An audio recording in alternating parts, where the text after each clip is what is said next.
ಧೃತಂ ಜ್ಞಾನಮೇತೇನ ಜ್ಞಾನಿನೋ ನಿತ್ಯವೈರಿಣ ಕಾಮರೂಪೇಣ ಕೌಂತೆಯ ದುಷ್ಪೂರೇಣಾನಲೇನ ಚ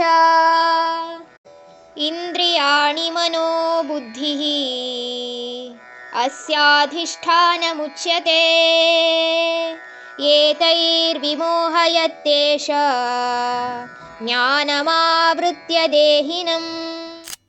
ಹೇ ಕೌಂತೆಯನೇ, ಈ ಆತ್ಮದ ಜ್ಞಾನ ಇದೆಯಲ್ಲ, ಇದು ಎಲ್ಲ ಮನುಷ್ಯರಲ್ಲೂ ಆಸೆಗಳಿಂದ ಮುಚ್ಚಿ ಈ ಕೈಗೆ ಎಟುಕದ ಆಸೆಗಳ ಹಿಂದೆ ಓಡ್ತಾನೆ ಇರತ್ತೆ. ಎಲ್ಲಿ ತನಕ ಅಂತ ಕೇಳಿದ್ಯಾ? ಈ ಆತ್ಮ ದೇಹವನ್ನ ಬಿಟ್ಟೋಗುವ ಸಮಯದ ಅಂತ್ಯದವರೆಗೂ ಅದು ಹೀಗೇ ಇರತ್ತೆ.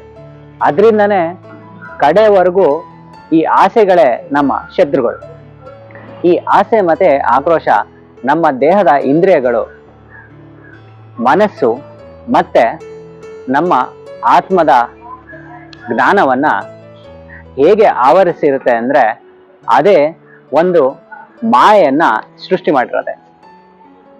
ಈ ಮಾಯೆಯಿಂದಾಗಿ ನಾವು ಯಾವಾಗಲೂ ನಮ್ಮ ದೇಹನೇ ಆತ್ಮ ಮತ್ತೆ ಆ ಇಂಟೆಲಿಜೆನ್ಸು ನಾವೇ ಅಂತ ಅನ್ಕೊಂಡಿರ್ತೀವಿ ಅಂತ ಕೃಷ್ಣ ಅರ್ಜುನಂಗೆ ಹೇಳ್ತಾನೆ.